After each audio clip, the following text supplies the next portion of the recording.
of Toyota Communications Center. And part of the work that we do relates to arts, culture, and media, and the ways in which arts, culture, and media can contribute more pointedly and more deliberately to the transformation of African societies. That we are undertaking relates to cultural heritage restitution. And let me just say that the reason we are doing this is because there is the debate on restitution of cultural heritage, but this debate is taking place in Europe and only minimally in Africa, so that the debate is being driven by France, by Germany, and to a certain extent by Britain, but Africa is not engaged sufficiently in this debate, and yet it concerns Africa. And therefore, it's very important, in my view, as well as the people that we work with, that African journalists, researchers, academicians, civil society organizations, the private sector, and the government reflect systematically about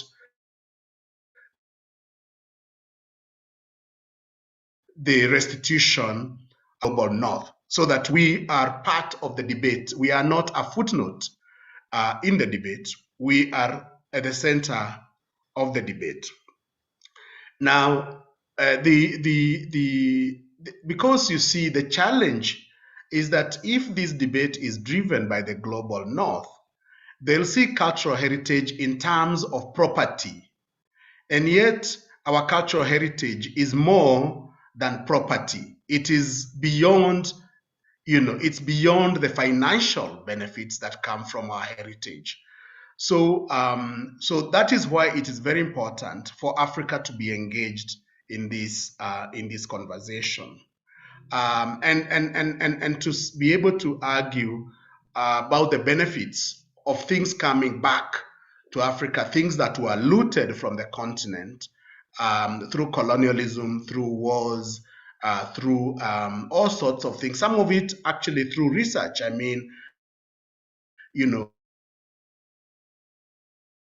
Western researchers coming to Africa and so on, with very minimal acknowledgement of communities that created the cultural heritage in the first place.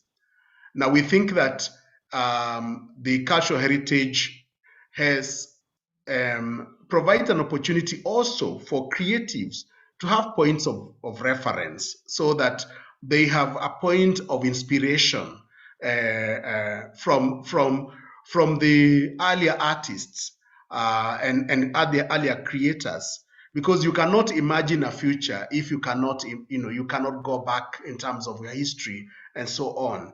And therefore, this is really important. And also the whole question of dignifying, giving dignity to our people, and so on. So that's why we are doing this.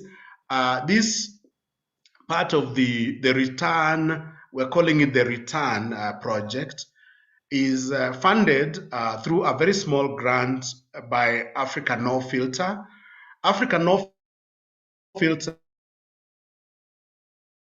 is an Africa which seeks to amplify African voices on matters that relate to Africa. So, so that is the context in which we are working. We are very interested in journalists and researchers to take up these issues, because media have a critical role to play in informing our communities, educating our communities, and so on. And of course, researchers also dig, this information from different sources. So we that's the broad context. Now we will have two webinars or two online meetings. Today's meeting is the first meeting, and then we'll have another meeting tomorrow, Wednesday, at the same time. For today, we have an opportunity to get perspectives from different African countries. We have of Nigeria, who will be talking about the displacement of knock art in Nigeria, and then be sharing with us her perspective. Now, and she'll be joining us from Abuja, Nigeria. Really, it will be nice to hear her perspective.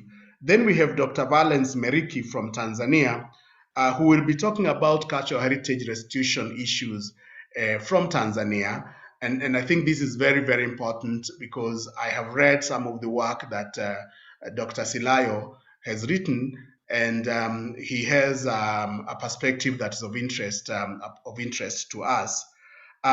We were hoping to have Sheferao Tadese of Ethiopia, but this morning I was informed that something popped up in the university, and therefore he's not able to join us today, but we are hoping that we can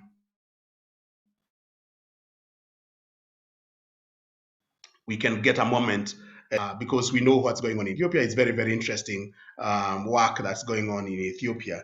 But we also have Omar Balde from Morocco, who will be joining us and talking about North Africa's struggles to recover its cultural property and whether there is something that we can learn from Morocco.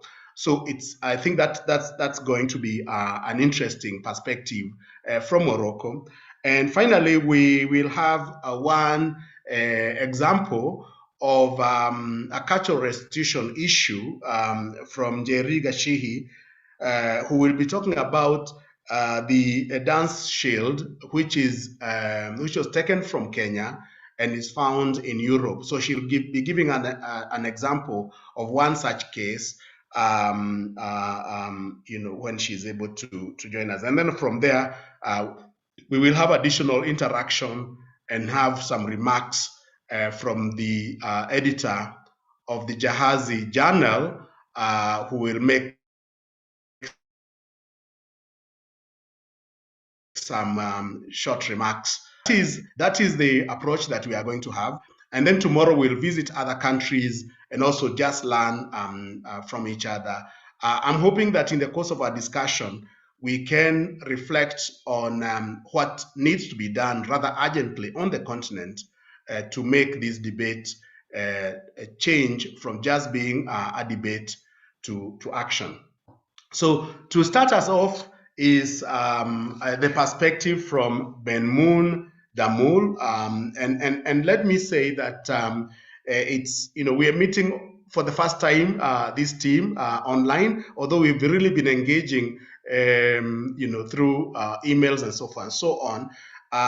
So today I am meeting Ben-Moon Damul, and she is very fascinated, she told me, in terms of understanding human behavior and how that can be leveraged to build systems that make life easier for people to navigate, as well as work in international development. And she's a writer, a designer, a product designer, and mental health healthcare advocate. And as I said, she will be joining us from Abuja. Then Dr. Valens Silayo will be coming in next. He is a lecturer in history, archaeology, and heritage studies at Tumaini University in Dar es Salaam, Tanzania. He has huge experience in archaeological and historical research, heritage management, and community engagement. And of course, he looks at pre-colonial archaeology and archaeologies of water, defense, social complexity, and cultural heritage. And I must say that I have read some of his work, and I think that we will be benefiting from his work quite a bit. Then we will also be listening to Njeri Gashihi, who is a research scientist at the National Museum of Kenya. She has been working on the invisible inventories exhibition in Kenya as well as in Germany, and she'll be sharing her perspective on this dance shield and why she's writing about that dance shield, which is located somewhere in Europe, and the community does not have access to it. So that is the team that will be engaging with us. And I want now to invite Ben Moon to share with us about knock art, which I am learning really about for the first time in my life. So Ben Moon, if you can share with us your perspective, that would be great. Awesome. Good morning, everyone. And thank you, Professor, for giving us the space to have these discussions, because I think it's very important. So like you said, I am from Nigeria, but specifically from Plateau State, which is in the what we call the middle belt of the country. Is a group of country states that run across the middle of the country. And so a lot of, when you hear about Nigeria, people often say we have three major tribes: Yoruba, Igbo, and Hausa. So for us, the majority of the middle belt tribes are minority tribes. And I come from one of those minority tribes. So it's very fascinating, like having my experience of Nigeria, because a lot of times when I'm in a gathering of Nigerians and I say my name, I have to often explain to people that yes, I am Nigerian, because I come from such a small place that people have never really heard about my tribe or heard of anybody who has my name. And that has also influenced, how our art and our heritage is spoken about, because you hear a lot about Benin art or Igbo art, but not a whole lot about Nok art. And that's because it comes from, again, a less understood and studied part of the country. So yes, I was very glad to be able to do this, to kind of honor the work of my history. So Nok art was named after the place where the first piece of art was found, Nok. Because the name of the place is Nok, and it's in Kaduna State, which is just like a state next to the state that I am from. And it was a very interesting thing for the European colonizers at the time to find it, because there was this widely held mindset that Africa didn't produce art, and a lot of our art in that way came after colonization. So when they found it, it was like, whoa, and when after the first one was found in North, they went on to find it in many different parts, especially in northern Nigeria. And that was being able to have a place to hold all of that art is what led to our first purposefully built museum. It's called the Jos Museum in the state where I'm from, and it's still there today. You can, if anytime anyone is in Jos or Nigeria, you're welcome to come, and I'll take you there myself. But yes, they wanted to hold, we needed a place to hold the art, so they built that museum in 1952. However, we all know that a vast majority of our art is not on the continent, it is all over the place. So this is said to have existed a very, very long time ago. And so it was accidentally discovered exactly by miners in 1929. And since then, there has been a lot of looting, people illegally digging and selling these figurines. So we don't even know how many that truly existed. We don't know all the places where they are, because a lot of them were traded illegally. And when you see Nok art, some of the characteristics is the use of terracotta, triangular or oval-shaped eyes, elaborate hairstyles, very wide nostrils, and long cylindrical faces with holes in the eyes.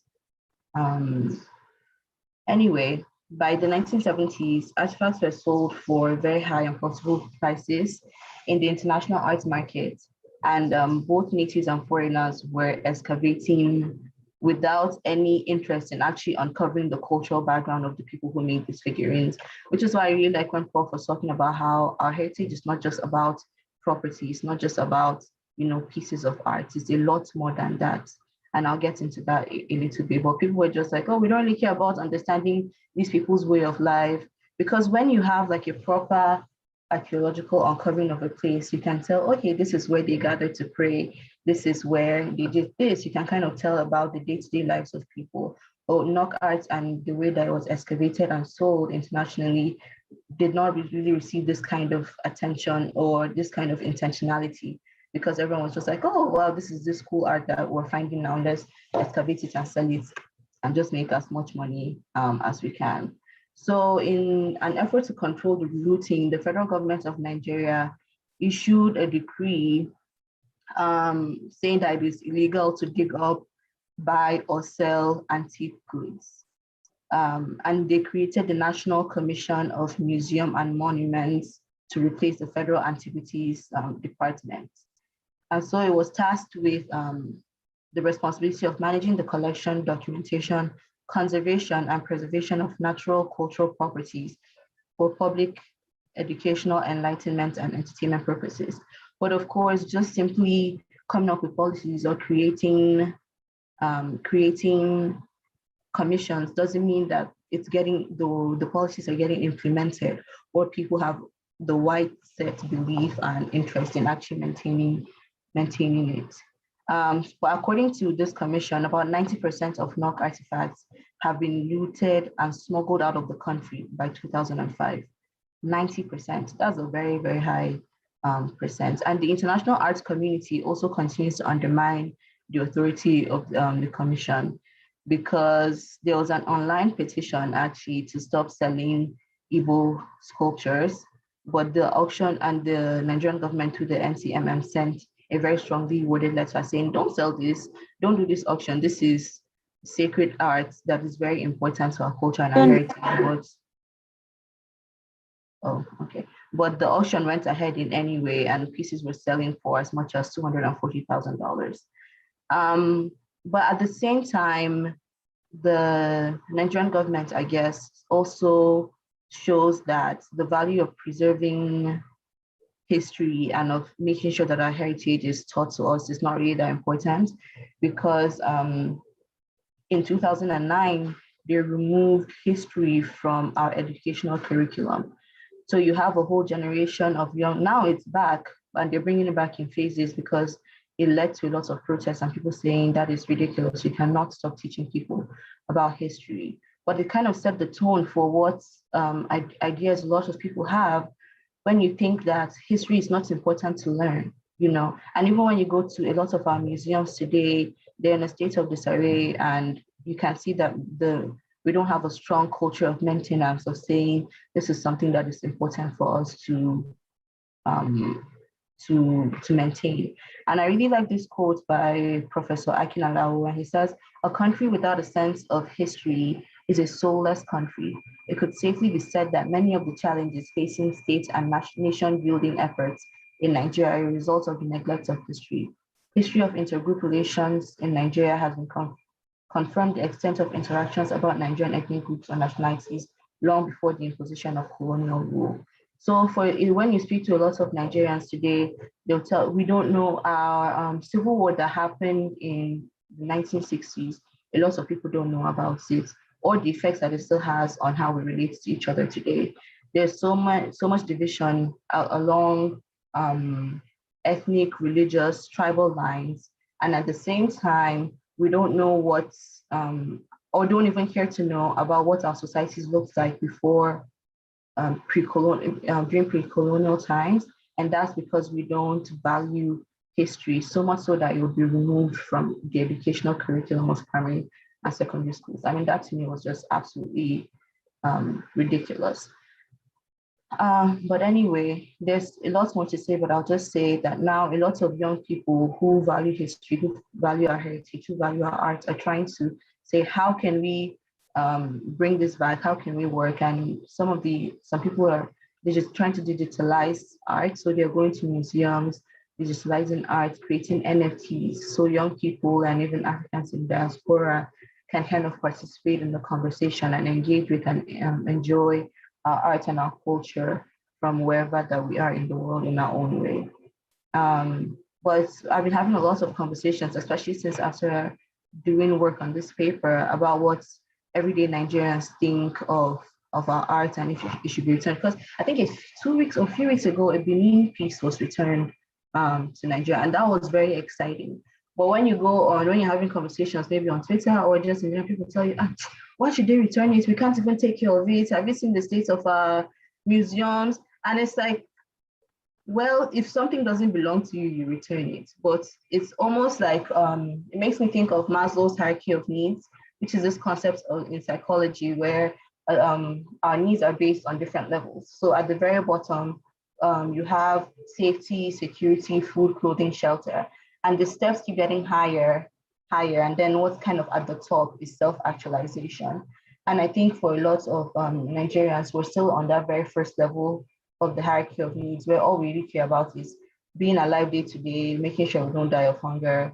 And so in our minds, our culture and our heritage, art, all of that is this, it's not something that is a part of us or part of our day-to-day life that we should care about, but kind of like this random extra thing that we can just place on the top of that self-actualization scale. So we're not quite as motivated to fight for it. And I was scrolling on social media a couple of days ago too, and I saw there was this really big metal sculpture of a fish that was done a few years ago to celebrate an event. And after the event, they just picked it up and threw it somewhere in the bush. So someone was driving by and saw it and took a picture and said, okay, you all are saying that we should fight for the restitution of our art, but look at even the contemporary arts that we're creating here. I just found it in the bush. Nobody is taking care of it. It could have been taken to a museum. It could have been put somewhere public where people could visit, take pictures. And so I think there's a need for a lot of awareness and a lot of consciousness that we need to bring about of why it's important for us to care about our heritage. Because if you don't know who you are, then you don't know how to show up in the world and fully stand in your power. Thank you. Thank you, Ben Moon. First of all, I mean, I absolutely did not know that by 2005, 90% of NOC art had actually been looted. You know, and you raise very important points about the importance of educating our people and the insistence on history, because I think that history should be a compulsory subject across the continent. It should be a required subject. And I must recognize the presence of Dr. Magasila from Tumaini University, who is with us today. I know he's from the history department. So Dr. Magasila, welcome. And although I'm not a student of history in the traditional sense, I'm a student of history in terms of practice. So I ask the presence of Helena, who is joining us all the way from Dakar, and who is also contributing an article in the Jahazi Journal. So Helen, really welcome. It's nice to have you today. I know you were traveling, and I was not sure whether you are going to be able to join us. So really nice to be with you today. So I want now to invite my brother, Dr. Silayo from Dar es Salaam to share with us a perspective from Tanzania on this whole issue. You have heard, Dr. Silayo, you have heard from our sister in Abuja, and of course she has raised all these issues. Are you guys any lucky in Tanzania in these issues? Are you comfortable with the colonial experience? Thank you so much, Prof.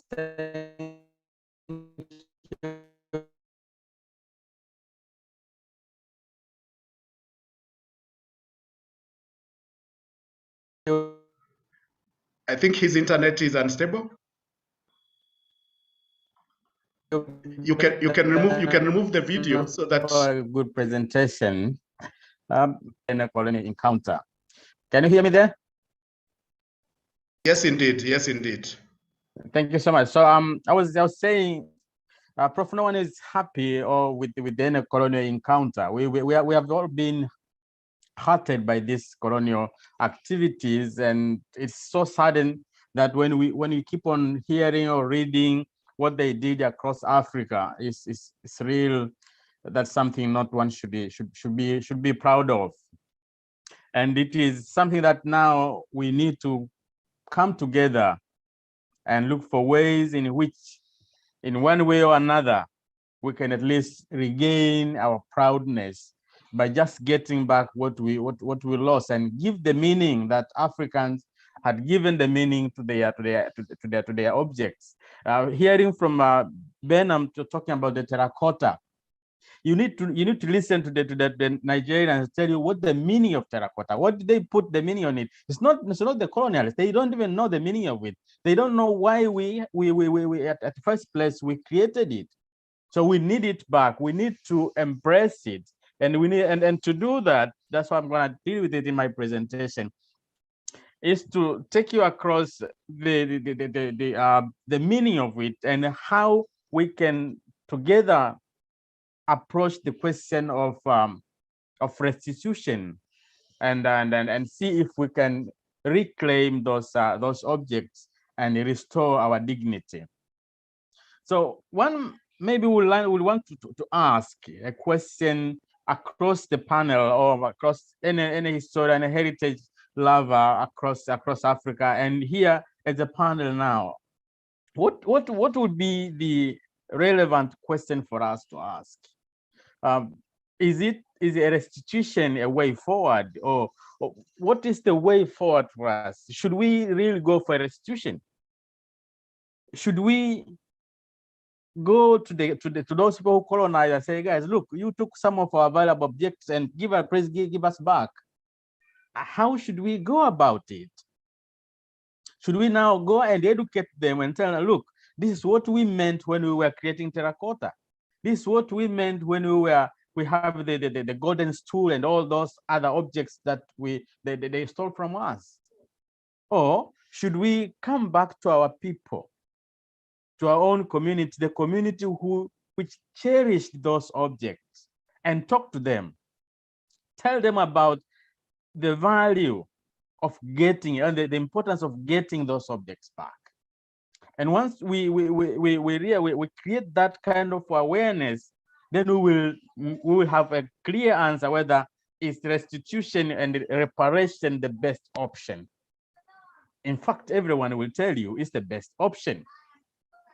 But now, if that's the best option in most parties, who is going to be willing to willingly give up?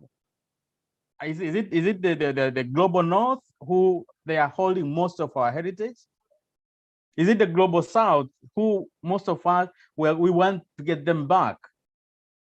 Oh, is we the people, the Africans, the individual from one country to another, one state to another, coming amicably and devising some ways, first of all, to come to terms and decide how can we approach it and without causing any harm, either north or south. So I think the first thing that we need to do is to forge out a collaboration between who and who. There must be a clear and transparent memorandum of understanding between government, from one government to another government, at least from African perspective first. And then we move out, since now we are now teamed up with African Union, with I think Agenda 2063. We can take it up as an African voice, and we can face the North and other institutions which are holding our objects and say, look, guys, now we are ready. We want those objects back. We need to make sure that as governments also create collaborations with different stakeholders, the media, the non-governmental organizations, community-based organizations, to create awareness of the importance of having those objects be returned. It is this kind of collaboration that will help us, first of all, to identify and contextualize most of the objects that have been taken out. And once we contextualize them and identify them, it will be easier for us to lodge applications for their return. And the other way around how we can cooperate, for example, the global North and global South, I think the best option would be to forge collaborations in terms of research, for example. Allow Africans to do research in those objects And by doing research with these northern institutions, like those that are holding our objects, will help us to again to contextualize, to give a context, to give a meaning, and find out or identify most of our objects. Because the defense that the North is putting forward is that now we have, for example, in Tanzania, we are talking of the Majimaji War Boot, which is about 11,000 objects that are in German.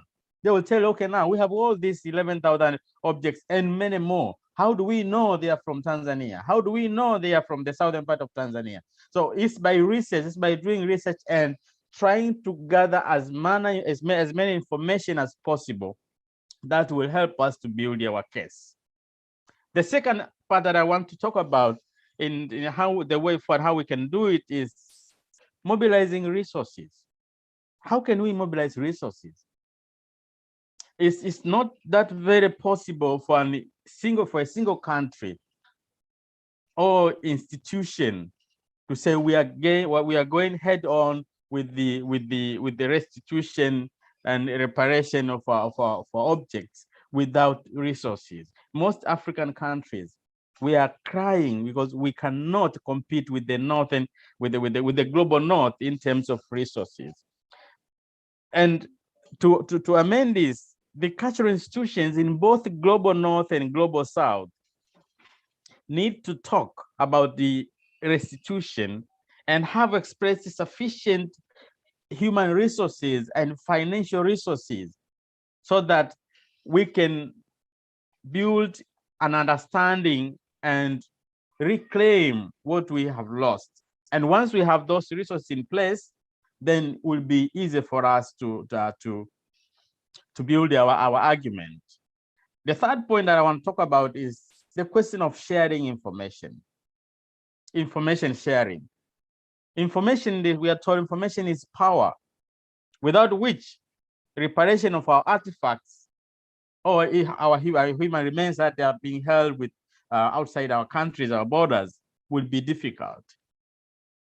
We need, or these demands are always diverse, but not attempt are being made to collaborate, to collect them. So we need to share information. What object is held where? And why is it held there? And how can it get back? And again, share information to talk to the successful applicants, for example. What ways did you do for you to get your objects back? For example, we have the Namibia case, for example, with the Namaherero. We need to sit down and talk to them and say, well, guys, what method did you use?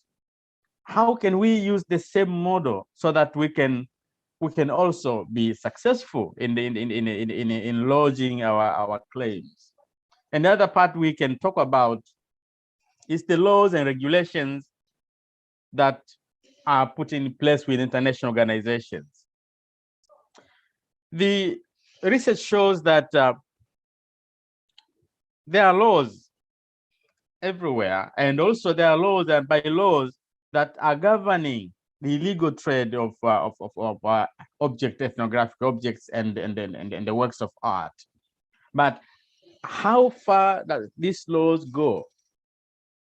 How far can we trace our object? Can we take these laws back to the pre-colonial, to the colonial period, for example, and claim objects that have been taken during colonial period? Or should we just embrace the laws because they cover the objects that, or the current situation in the black market?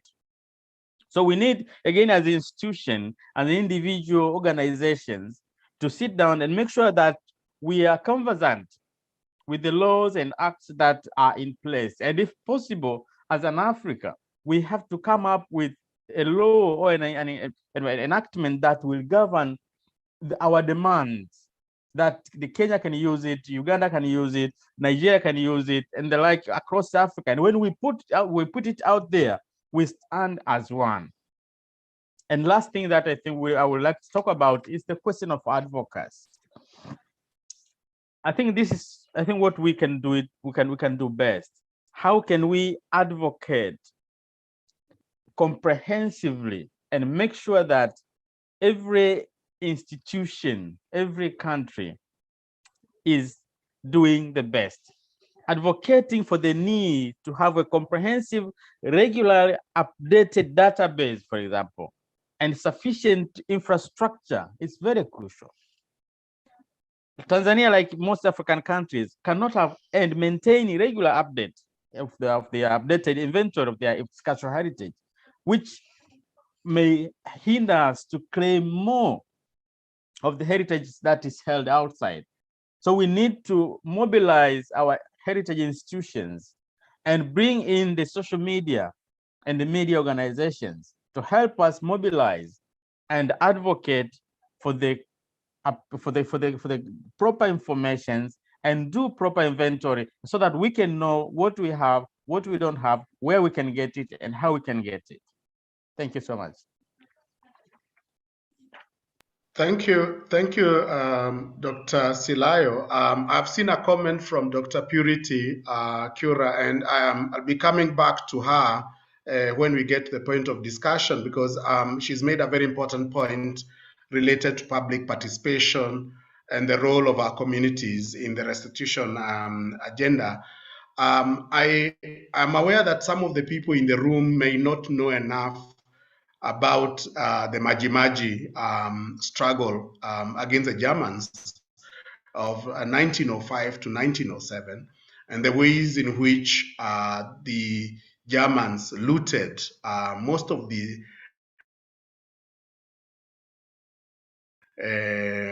artifacts. So hoping that you could make a comment about the dinosaurs later. Maybe you can make that comment later with regard to Tanzania. But you do raise very important points about the importance of an infrastructure, whether that is legislative infrastructure, that is continent-wide as well as regional, and the ways in which we need policies and laws and the collection of data, inventories, and so on, so that we can make proper claim about the things that belong to our people. So I think that these issues that you raise are really, really important. And of course, Tanzania cannot work alone. So we need to build a Pan-African perspective. And that's why in the room today, we have people from Morocco, we have people from all over South Africa, West Africa, East Africa, trying to think about building the momentum and linking it up with Agenda 2063. Let me also say that we are very much in touch with them because we know that the issue of restitution is part of the agenda at the level of the African Union. I want now to bring in our brother Omar Balde from Morocco, who will be talking about North Africa struggles to recover its cultural property, and whether there is anything that we can learn from. If you could step in and share your perspective, that would really be helpful. And he's joining us all the way from Tangiers, actually. Really, he told me that every morning he wakes up, he can see speaking across the ridge. Yeah, Dr. Kimani, thank you very much. Just 2 minutes because I'm still in the TV channels. I just finished my my shift.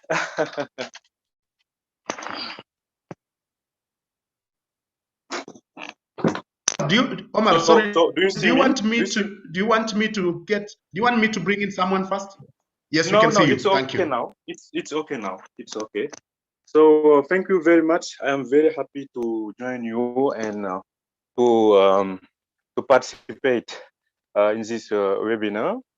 So my name is Umar Balde. I am a Senegalese journalist, but based here in Morocco since now about I'll say 15 years.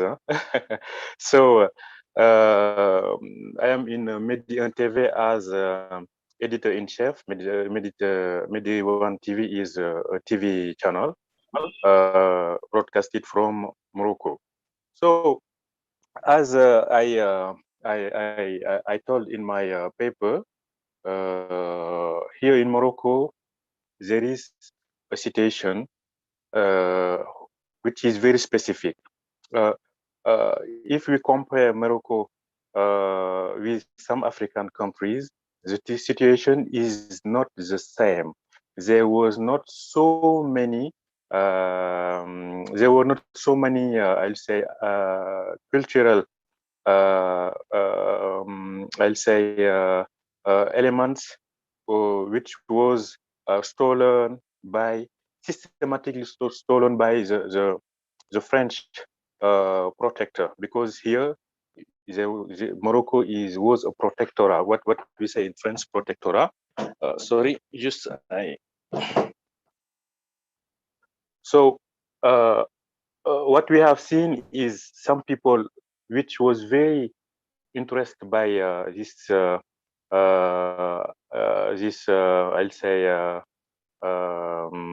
articles who brought them in Europe, particularly in particularly in France, where they were exposed in some museums. Also, we can say that many, so certain of these, I say, certain of, sorry, just, no, excuse me, excuse me, because I'm still in the TV channel. So some articles they have begun to return it in Morocco Museum here in Rabat, the capital city of Morocco. There is a new museum, the Musée Mohammed VI for art and culture. We can find there some, I'll say, some articles and some objects which were in France, and they send it here for some exhibition for for example, 3 months or like this. And also, if I can give an example, we have an exhibition de la Croix, Eugène de la Croix, which was a French I'll say artist and narrator. He had made many things about Morocco. Now what Morocco is doing is to bring this object here in Morocco and to expose it here in Morocco or in Rabat or other big Moroccan cities. The other thing, and which is very important, in Morocco you have some archaeological heritage, and the country is known for being very rich about some archaeological object. Now, if you read or if you can see news, some discovery had been made here in Morocco in recent time, and maybe one of the oldest man of humanity maybe was in Morocco. So now what we have seen, some tourists or some I'll say some people from Europe or the other countries, they come here, they are still stealing these objects, archaeological objects. If you go in the east of Morocco, like Sefrou, or like the center of Morocco, some regions of Tata, you will find that there are still people who came to steal this object. And it's very dramatic situation. The government and Moroccan authorities are trying to I'll say to make an end. Oui, sorry, viens. sorry. Au collègue, je suis désolé. Sorry, guys. So, as I was saying, this is the situation here, and sometime just before the beginning of the COVID, an agreement was signed between Morocco and France for the restitution of this object. and about, I'll say, more than 1500 or thousands object was returned to Morocco. Now, another point is Morocco has started to build some big museums like the Musée Mohammed VI, Museum of Mohammed VI for art and culture. And what they propose, I have discussed with the director of this museum. What they propose now is to help African countries which are receiving some object from France or others country to help them for the restoration and a good conservation of this object. So Mehdi Qutbi, who is a very, very big Moroccan artist, and who I have discussed with him, and he proposed now a kind of cooperation between African countries, South-South cooperation in this field. The objective is to help these African countries who maybe which are not very, very well, don't have good equipments about the conservation or technologies for the conservation.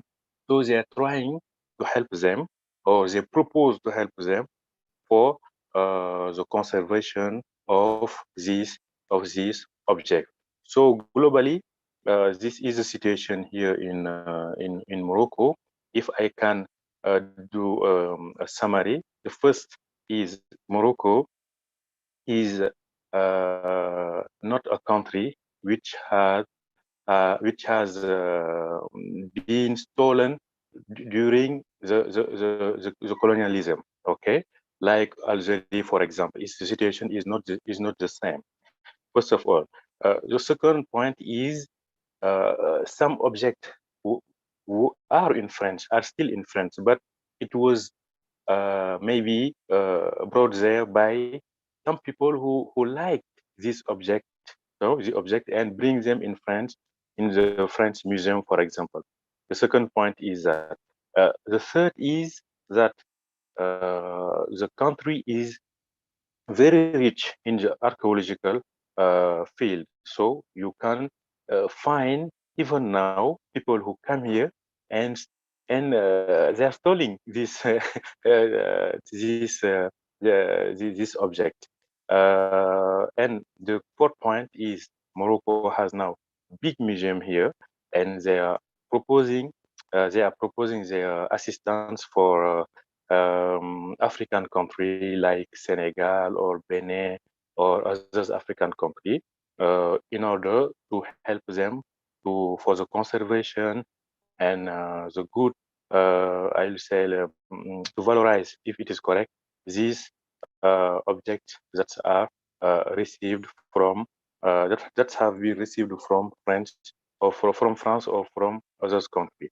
So, in a sum up, that is the situation here in Morocco. Sorry for this disturb, and maybe I suppose you have well understood what I mean. And if there are some questions, I am here with you. Thank you. Thank you, Omar. Thank you very, very much. And it's very, very clear that in your presentation, you're saying there is an opportunity for South-South collaboration and for us to be able to work together. And that what I also picked from you is that the pilage is still continuing, but in a different way through tourists. So the tourists sometimes come, they take things that they like, and they take sometimes back to their countries.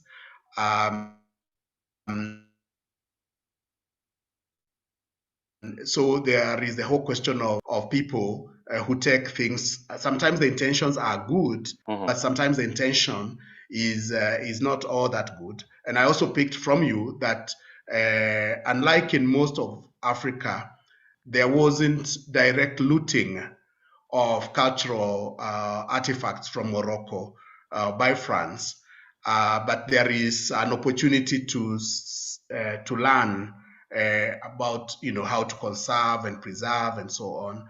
and that maybe this is an opportunity for us to pick on. So thank you very much, Omar. And just we completely... I can add a point if you give me the opportunity.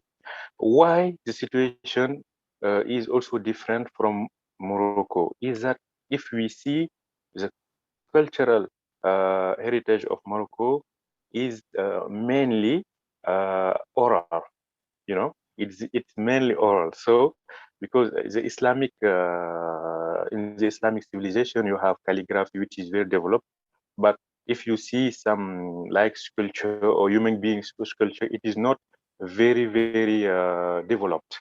That's why you see that there was not so many things to pick here, okay, from other countries. That is a very important point also. Thank you, Omar, and we will be coming back for more ideas. I can see Kiza Wilson from Uganda is saying that he really picks the idea of government and the private actors also being involved in this work. So, and Kiza will be talking tomorrow about the work that he's doing in Uganda. So at this moment, I want to bring in our colleagues from the National Museums of Kenya. And before I bring in Jerry Gashihi, who will be talking about the dance shield, I want to pose this question to Dr. Purity Cura, who has been doing this work also at the National Museums of Kenya. I know that because it's almost like an ambush.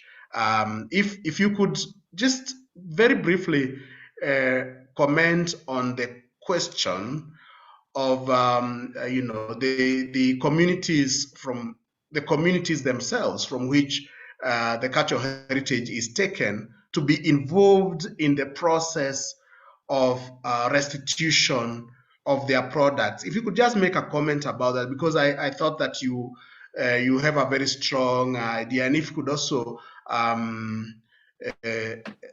with us your reflection on the type of collaboration that might be necessary. Purity, that would be very helpful. And then we'll bring in Njeri to share with us her reflection and why she got into the dance shield. Thank you, Prof. I hope you can hear me. Yeah, loud and clear.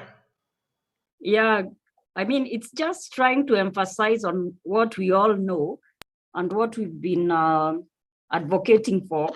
Because the issue of restitution definitely is a complex process. And it cannot be done by one person or by one institution, one community. It has to be very inclusive. And it also has to have a coordinated approach. Because when you start talking about what should be brought back, it's not only objects.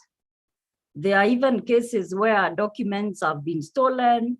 I think I was with a colleague just the other day in West Africa, and they were talking of even traditional music, narrations, which were taken away from them. And if we do not bring inclusivity in the whole discussion, and particularly bring on board those stakeholders, the locals, the art collectors, whoever was involved, then we'll be missing a lot. And this is just an emphasis, because I know we are all aware of this. It's not only sitting in our offices and discussing and deciding what should be brought and where it should be taken and what should be done with it. We need to bring each and every player on the table so that we discuss, and we should not also politicize, we should not commercialize, because I know there are aspects of where this issue is also being discussed because people see some issue of commercializing the whole process, and also maybe even compensation of those objects. So we need to be very clear when we are discussing and coming up with our policies on what we are asking to be brought back, how it will be brought back, what we will do with it, do we even know the provenance? And these are just issues that on a daily basis we have been discussing, but we haven't put them in our policies yet. And I like, I think it was Omar who was talking about, or someone from Tanzania who was talking about Africa coming together and maybe even having a one policy which can cut across.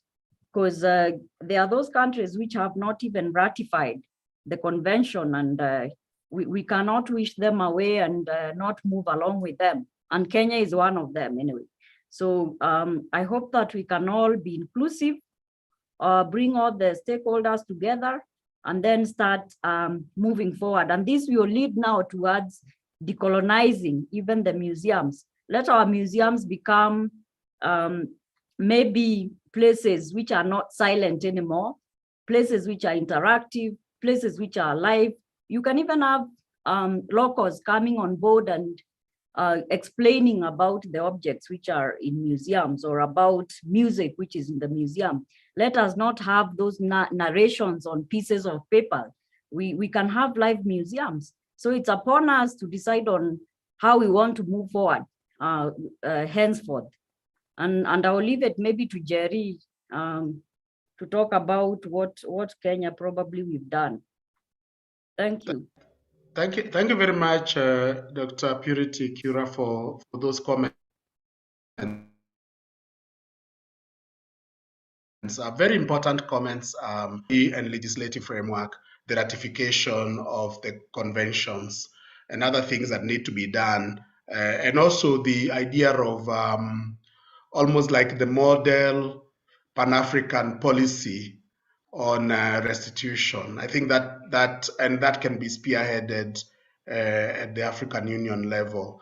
So thank you. I really want to thank you. And now I want to invite Njeri to share with us her reflection on this subject, and also just to also give us a perspective on why she personally, as a researcher, got interested in the Ndome shield. Njeri. Njeri is from the National Museums of Kenya, incidentally. Both Njeri and Dr. Purity Kura are from the National Museums of Kenya. Welcome.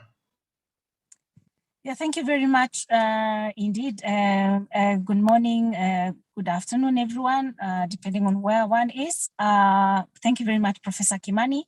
And I must also thank Dr. Kura.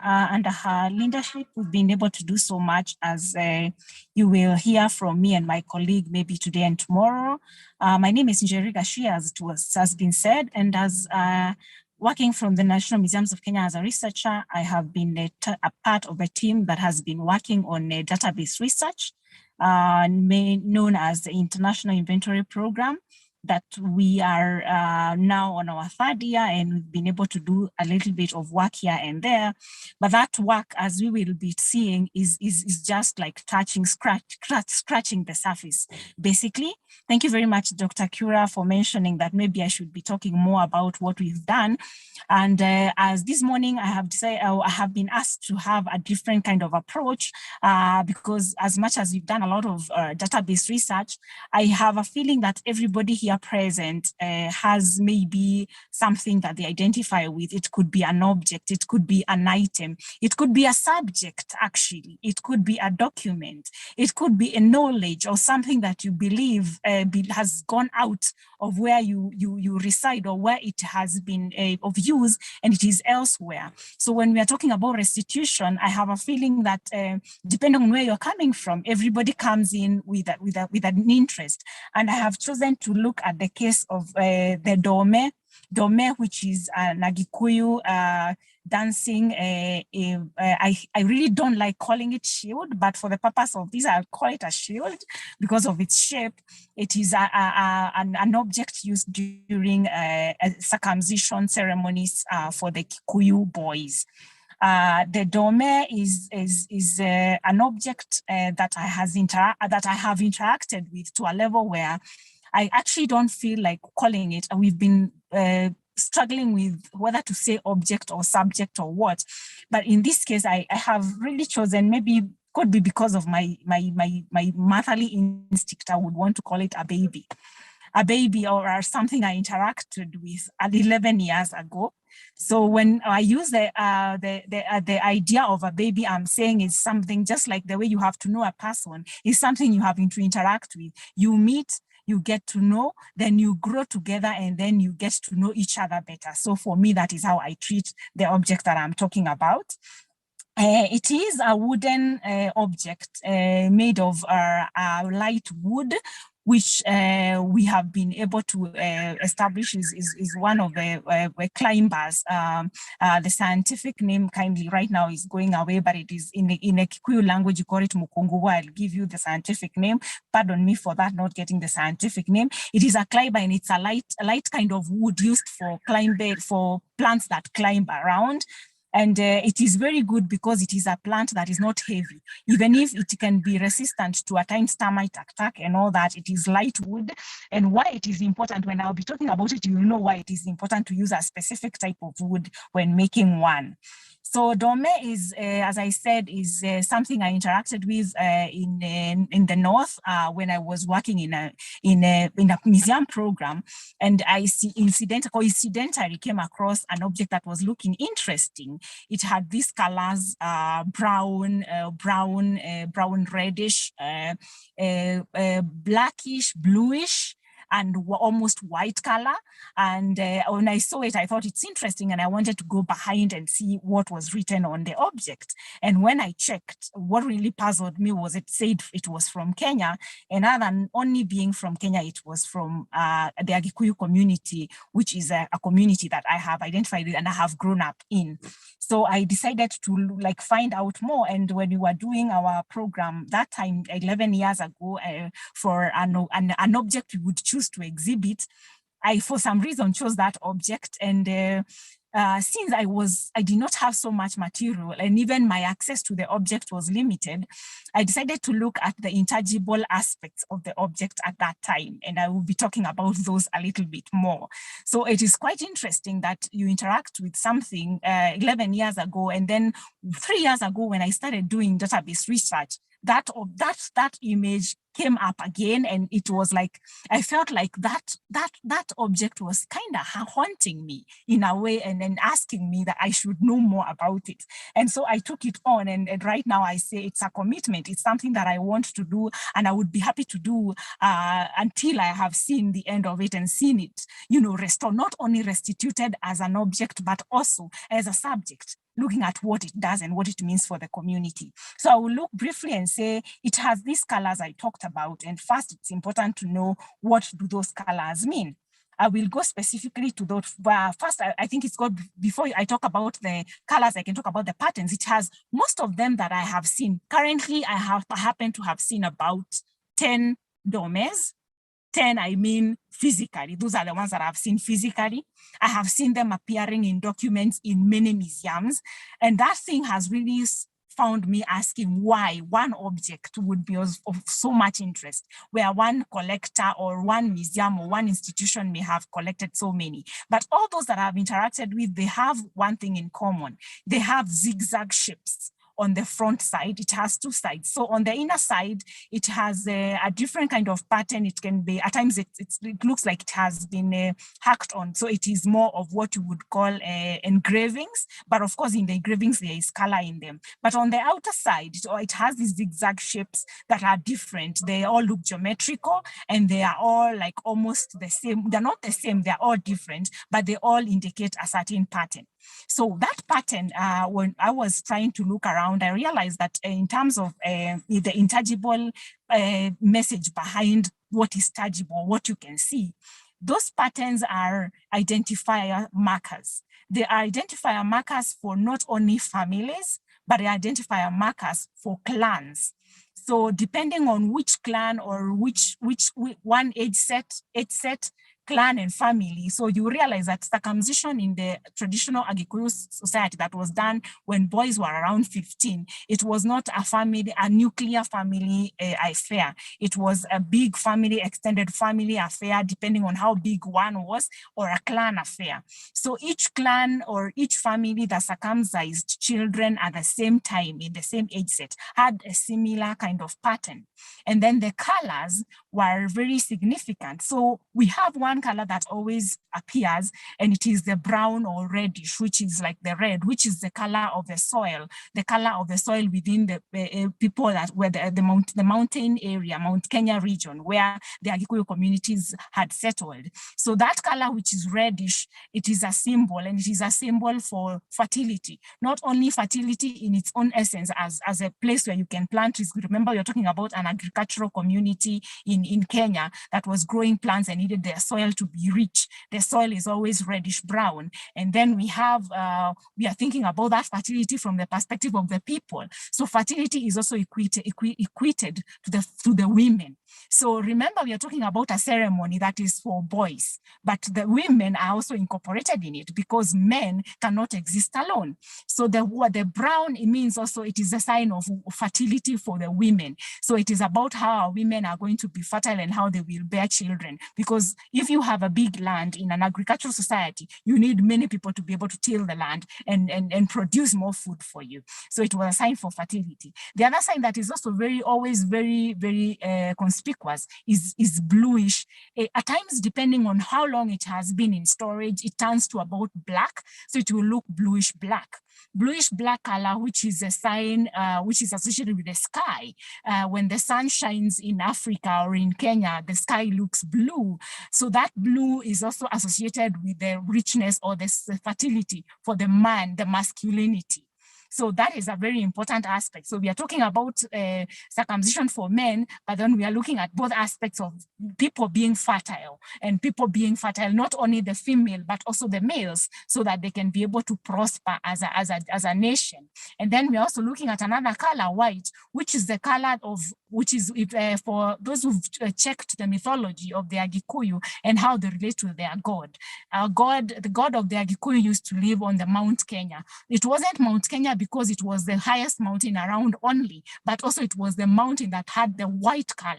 So when we talk about God in the Agikuyu community, you hear them talking about Mwene Nyaga, so something, the owner of the white-capped mountain, so white. And at times when you think about it, we're talking about a God who is so almighty, who is so clean, who is so pure. So the color of purity comes out in the symbol of white. So remember, we are talking about a physical object, but all those aspects I'm talking about, they are not physical, but they are hidden meanings that are important in one object that is used. Let me go further and now talk about the object itself. This is an object that is used during the one night before the boys are going for the cut, which is a circumcision for the boys. There is a night, a special night, where they have to denounce and let go of their boyish living, which is childish, and take on roles of being men, leaders, elders, people who can be relied on the community, people who are to be warriors in case of war, and you have to denounce your childhood to be able to take on those serious matters. So we are talking about an object that is not only used to hold on, it is not only used to hold on when you're being circumcised or from what it has been understood or how it has been misrepresented as an object of war, like children or boys are being initiated to become warriors. It may be as an aspect in a way because the patterns that you make for your dome, which you use on the night of your circumcision, is still the one that is used on your shield if there were to be war later in the future. But now this object we are talking about, you use it for a dance. You dance with it. You put it on your arm, and then you use it to dance. And you dance as you renounce your childhood ways. And how do you do that? The songs are very, very significant. The songs that are often classified as Moboro, or they are also known as the night of Matumo or the night of Mararaja. When I say Mararaja, I am talking about the vigil. For those who've been maybe in the Christian arena, they hear of vigils where you stay a whole night praying and interacting with your God. So circumcision for the boys amongst the Agikuyu also had a vigil of a kind, Mararaja. And during that night, there were ceremonies. The boys were taught how to become, they had been, of course, formed over time, but they were reminded. And on that night, it was not only them all alone. It was also like it was encouraged, and it was actually a clan affair, a community affair. So the women, the men, and other people of the community came to see those who are going to be renouncing their childhood, and they encouraged them. So the boys danced, and at times the community joined in and sang. But they did not just sing. They did not just sing. They did not just sing religious songs or praise songs or any political songs. They sang songs that were supposed to be having meaning. There were meaning transferred from the one generation to another. That meaning at times which was about the war, or a warrior period, that the war was won if it had happened in the past, or how it was important to have a good land where it was fertile and you are planting your plants and harvesting, but then also, most importantly, about sexual interactions and how to interact with the other sex, and even issues of foreplay were brought out during those songs. It was very important because it was only during that night that some words could be mentioned. So that simple object that is physical, that is wooden, that has patterns and colors, now takes another aspect, because it means that without it, it will not happen. So I have, over time, I have been interacting with communities, and I have come across communities and people who are trying to bring back the culture of circumcision as it were before the coming of the colonialism and the coming of Christianity, that has in a way sent those as evil ways, places where you sing songs that are not that do not have manners. You say things that are not supposed to be said, but remember, they were said in that context because it was a context of informing, and it was a very important part of the community for them to pass on that knowledge. And when I've been talking to them, they said they tried to reconstruct that wooden dorme, and they did not even know what material to use. I came across one person who was trying to make one. It was not the same, but it was trying to make the same kind of image. And when they saw a photo of what we had collected from a museum, they were really excited. They wanted to interact with it more and make others. So remember, we are talking about not only now the aspect of the dance, but also the art of making. So indigenous knowledge that made that object appear has also disappeared. So it is very important that as I'm talking about this case scenario, you think about one object that you can identify and then think about how it informs. It is part of so many things within a community. So making of dorme is an art that has disappeared that we need, when we are talking about restitution, we need to think about how it can come back. Another thing is that when we are having all those objects in museums, and let me say jokingly, I was having a conversation last month with one of the museums in the Greater North, and we were talking about dormes, and they came up, we really thought, what must be happening? And I thought probably there was this movement of renouncing old ways and wanting to become Christians, and then probably it was important for people to renounce and give out their dormes. And why it is very important is that, so if you gave out all the dormes, probably in a village, there were about 100 dormes that maybe had been used during the former circumcision, and they all disappeared. And somebody may think, why didn't they make others? The art of making dorme was not an art for everybody. It had special people who made dormes. That is one thing. Two, you did not make a dorme every time a son within your family was being circumcised. You only made a dorme if there was no enough dormes to run around the whole clan. What we are saying is that if one dorme was used this year, because normally in the seasons, circumcision was done during the harvest season after August when people had harvested.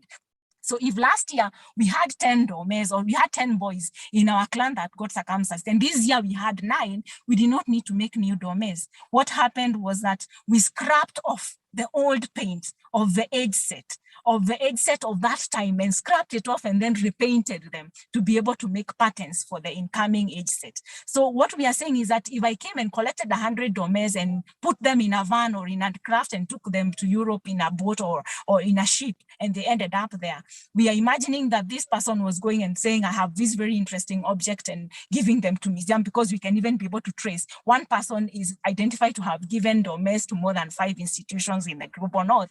So we were trying to understand what was the motive of collecting. Why were they collected? Of course, they are interesting objects. That has interested me. But was it only interest, or was it there an ulterior motive to try and erase something. And if it was meant to erase, it means that the erasure has already happened. So when we are talking about restitution and thinking about objects and materials and also documents, we have to realize that we are actually dealing with a bigger aspect. So we are talking about physical objects that have indigenous knowledge that is hidden, intangible heritage. And those are the aspects that we are also trying to reach out for. So I may pause there maybe and then see if there's anyone who have a specific question, because I have given an overview of an article that we have been trying to write. Wow. And maybe, yeah. Thank you very much, Njeri. You know, there are many comments related to your presentation, and of course your attachment to Ndome is very, very significant. And I really like your articulation of the symbolic importance of Ndome, not just in terms of the engravings and so on, as a way of writing, you know, the community narrative or the clan narrative on the Ndome, because that's a narrative, that's a story, you know, within the Ndome itself, but also its significance in the larger community and so on. And that's why for me, you know, I would say that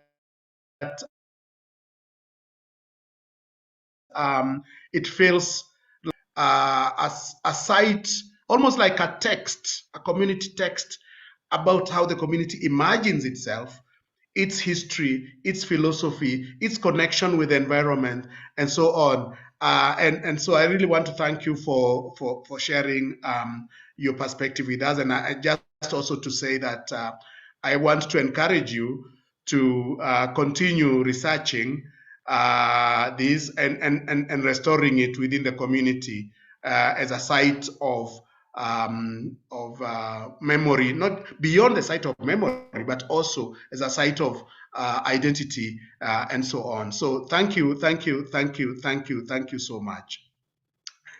So I'm sure that some of these things will come up again tomorrow during the conversation that we shall have, taking it forward. But I also suspect that there are questions, comments, reactions, and this can come from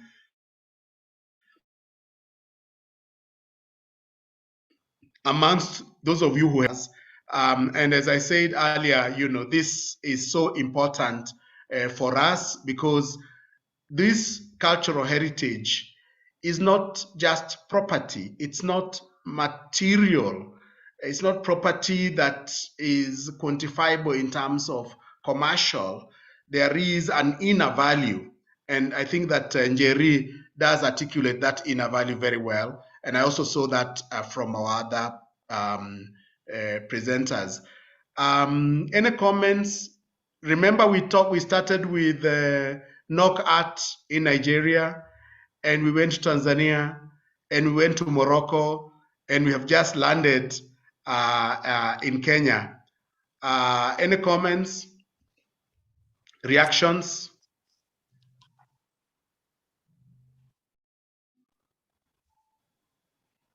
Yes, Kiza. Thank you very much, Professor.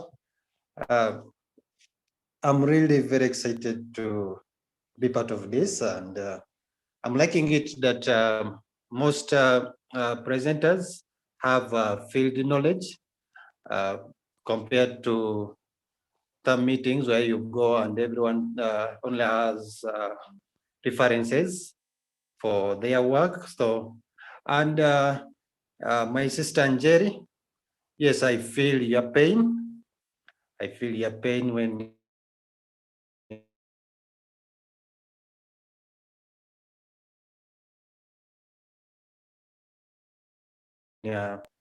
your driver is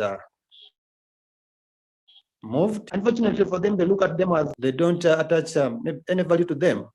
So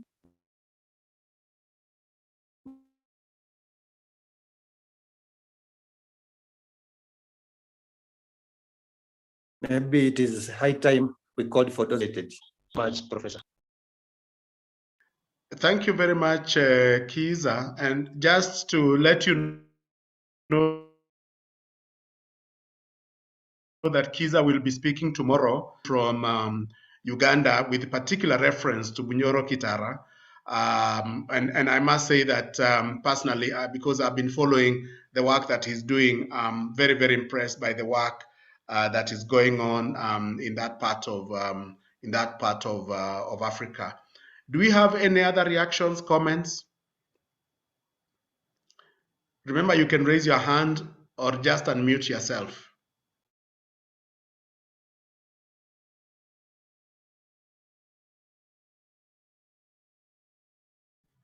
Ben Moon, what do you think about what you have heard from Tanzania and Morocco? Any comment from your side, Ben Moon? This has been quite an insightful conversation, and I think what sticks in my mind the most is the need for us to learn from each other and the various strategies that people have used all over the continent to be able to have better outcomes, especially since, like Dr. Silayo said, a lot of our work is under-resourced, especially when we compare it to what is going on in the global north. So that need for collaboration and how we can begin to do that is something that I'd be interested to discuss further. Yeah, I completely agree with you. And I think that one of the things we are trying to do is to identify each other. We, as many of you know, I have been looking for you for quite a while. And I think that we are already building a community of people that feel strongly about these things. And I think that the natural outcome of this should be, a strong network of people who have almost a work plan that is Pan-African and that drives these issues, and that's also connected with government, because you see, we cannot connected with government and communities, because we cannot go very far without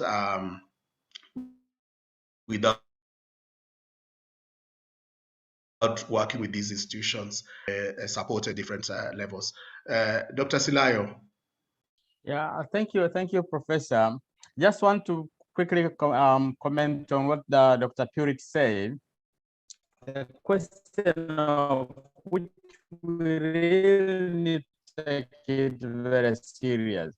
The question of commercialization, the table, but we will need to make sure that we are on the same page. Got an example of, I've been working in the northern part of Tanzania, where we have the Chaga and their leader was beheaded by the Germans, and the head is still in German. And we have a couple of groups that they want to reclaim that trophy and bring it back home. And we have some other NGOs who are collaborating with some organization in German, but they are very much interested with the money that is attached to it. So they only want to play around and get some financial interest, and that's it. But when you go back to the people, when you talk to the people, they are really not into it. They just don't want the money. They want their dignity to be restored. So they want a full information, a full awareness. And only it takes a just take very little. Go back to them, talk to them, listen to them, and together you can move. But if this commercialization isn't taken care of, then it will drag us behind. So I was taken up with that one because I've got a very live experience, and I've seen people, I see NGOs struggling to get the donors funds, and that's it. And they're not interested with the real meaning of what they are fighting for. Thank you. Thank you very much, Dr. Silayo, for that comment. As you know, a lot of our people's remains are found in the global north. And tomorrow, we will be listening to Benedict Tembo from Zambia, who will also be and the way it was taken away. And with regard to the case of our our communities. I am sure that when Juma Odeng also shares a perspective tomorrow, I'm hoping that he can also share with us ideas on how we can work with communities much more directly and much more deliberately, so that we can protect the interests of those communities. For those of us who are interested in these matters, it's not an intellectual journey. I mean, it's intellectually stimulating, but it is a very deliberate responsibility, which I think that Dr. Silayo, you got it right when you talk about giving dignity to our people, because sometimes people think it's why are you giving back a skull? Why should you be interested in a skull? It's about dignity. It's about who you are. Tomorrow we'll be following up on these ideas. Do you have any other comment? Any other comment from someone else?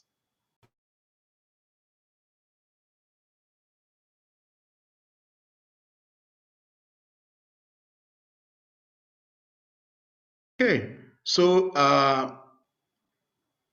if we don't have a comment, I want now to just say that the articles that you have written, we have very many articles. We received a lot of articles from across the continent. Some of those articles will be published in a journal, because one of the things that we try to do is to produce knowledge, from scholars, journalists, and other people who are based on the continent, so that our perspectives are also documented. So I want to invite Dr. Caroline Mosse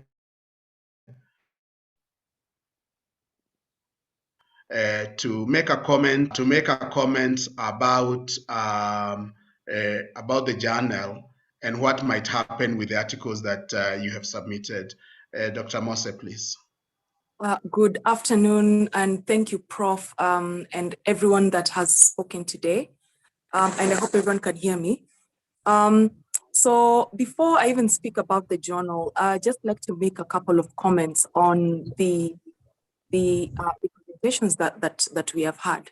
The first presentation really struck me because when Ben Moon was talking about the idea of Maslow's hierarchy of needs, then for me, it raised very interesting questions about the violence of colonialism itself, where community was broken and a capitalist lens applied to everything we now do, which is, I think, is what also Dr.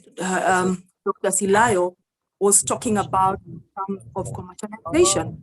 And so what that means is that culture is seen as a separate entity from the needs of the everyday.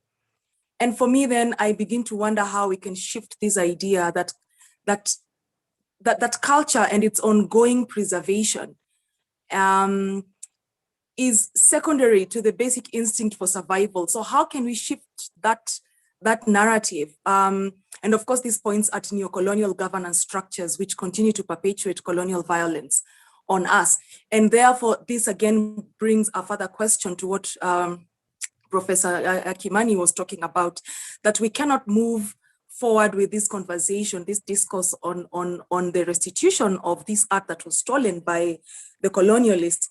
But then it also becomes difficult to work with governments that do not necessarily see the value in this particular discourse. So I think that becomes the catch-22 we find ourselves in. And of course, we have to continue with this conversation. Dr. Silayo, your presentation actually raised very interesting questions on why restitution and why reparations, and how would this look practically? And sometimes I feel as though the discourse has been captured by very many buzzwords, restitution itself, reparations, but then the who, why, and which, and how, I think become very important questions in what you raised, and the ideas of the collaboration and the information sharing, I think, become very important. Omar's presentation for me brought to mind the questions of genre, because I think there are some things that get lost in the discourse on reparations. And now we have to think about knowledge or knowledges and ways of knowing that was stolen. Because when people talk about colonial artifacts, we tend to think about the material artifacts, you know, the objects, these sculptures, and you know, and things like that. But now we're even thinking about narratives. We are thinking about traditional music. We're thinking about documents. We're even now thinking about body parts, such as this skull. And this reminds me of the story of Satya Batman, whose body had been taken over to Europe, and when she died, I think in France, her body parts were sort of hewn into different things, and they were only returned to South Africa, I think in 2002. And she had been actually transported, stolen and trafficked into Europe in the 1800s. So I think this also brings to mind when we talk about restitution, there are some things that are getting lost in translation, and this conversation is actually helping to sort of return these immaterial objects back into the conversation so that they are not lost. When you talk about restitution of artifacts and cultural objects, we are also talking about immaterial objects. And of course, when I listened to Njeri's presentation about the multifaceted nature of these colonial artifacts, it just drove that point home for me in terms of the knowledge, the music, the dance, all these things are intertwined in this domain. For me, that becomes a very interesting you know, a very interesting discourse. My only question to all the panelists as we look at the articles that we are actually currently in the process of editing would be perhaps to look at the museum. I liked what Dr. Kura said about an important framework that makes the museums less colonial, because we cannot decolonize a museum without problematizing its colonial roots and its colonial underpinnings up to the present day. So how do we decolonize the museum so that even when we are bringing back these artifacts, these knowledges, these ways of being, this everyday life before the colonialist, where are we coming to quote unquote store it? It cannot go back into the colonial library. So looking at decolonizing of the museum as something that is also part of the conversation on restitution. So I'm very excited to be here today and to listen to this. As Professor said, I am part of the editorial team at Jahazi, Journal of Art, Culture, and Media. And what we are doing currently is we are looking at the articles that were submitted by the various speakers and also the speakers who will be speaking tomorrow, amongst others. And so just to let everyone know that these articles are now in the editorial stage. We are editing them. And once we complete that, because we have a short deadline to the launch of the special issue on restitution of these cultural artifacts. Once we will be in the course of this week and next week, be returning these articles to the authors for just a little bit of clarification, and it's not for everyone. Once we feel we need a point of clarification somewhere in the articles, we will be sending them back to you. And my appeal to you, my sincere appeal, my kind appeal, is that we try and do the minor amendments in the shortest time possible so that we can have back these articles, and then we do the final setting, and then we launch the special issue, because our launch date is in early December. Is that not true, Prof? Yeah, we will launch the journal in December, yes. So I think that they will have very little time to do any changes. But I think that, the pieces are short. They should be able to do that. Yes, yes. So that would be my appeal. Let's try and make this, and we will try and do that only once. We will not be having this back and forth. It will be, let's just have a look at ABCD. If we can do the quick amendments, I think then we will be ready to launch before we go to Christmas, because 2022 is another it's the future, and that is something that we will think about when that time comes. So we would like to wind this up this year. And so thank you once again to all the people that have submitted papers and all the people that have spoken today. Thank you very much. Thanks.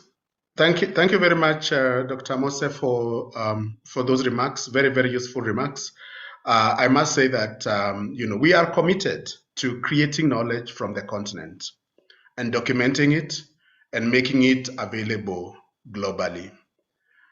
This commitment is born out of the fact that African thinkers, intellectuals, workers quite often get marginalized in the global north. And we have this huge responsibility to harvest the knowledge. And I must also say that our work is also part of the larger decolonization of knowledge on the continent and about the continent. Our work is part of this deep reflection on the direction that Africa needs to take for the benefit of its people.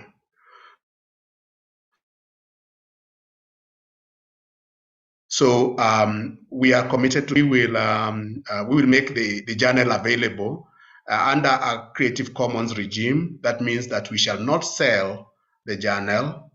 It will be available online for people to read and research and so on. And we will not stop there. We will continue doing work around cultural heritage restitution as we build the body of workers and build networks. I do know that we do have a cultural heritage restitution action group on the continent, and when we do need to be able to link up as many of you in this action group, so that we are able to move forward. So I just want to reassure you that this work is not stopping here. It will be ongoing. It has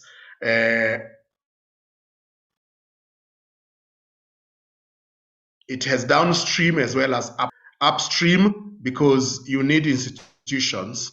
You need institutions at the Pan-African level as well as the regional level and the national level that can provide the resources that Dr. Silayo was talking about. And we also know that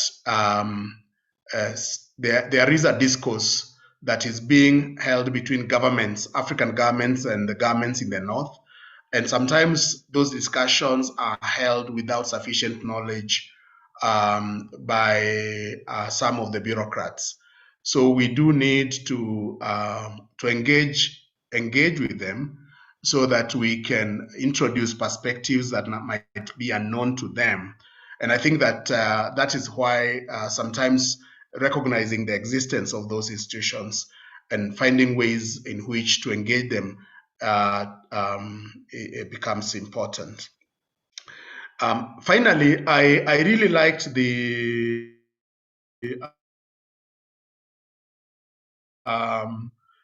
perspective. All of you can turn up tomorrow when we are listening to our colleagues from Egypt, our colleagues from Zambia, our colleagues from, again, additional colleagues from Kenya, as well as other African countries, so that we can build a team that is Pan-African in its approach and holistic. So I want to invite you to tomorrow's meeting, same time, and we will be using the same link that we used today.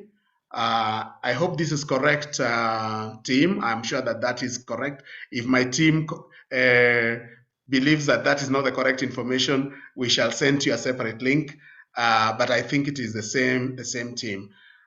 So I really want to thank you for very, very deep conversation, and to just reassure you that we will move forward and publish. I think that although we are really running out of time, I'm still feeling those, which may not necessarily be published in the journal, but can be published in our online platform, because we do have a number of online platforms that speak to arts, culture, and heritage. And therefore, if you have friends that have ready pieces that could fit into this discourse, do let them know that we can in fact consider them for the online platform. And also considering that the journal will be a digital journal, it might be possible to include late articles at a certain point. So I would still want to encourage those of you who are writers and who are keen on contributing to just be able to reach out to us and see whether that opportunity still exists. So again, thank you so much, colleagues. See you tomorrow, and God bless you. And Helena, I know you're joining us all the way from... Thank you, Professor. St. Louis. Yes. There was someone making a comment. I think that was Kiza.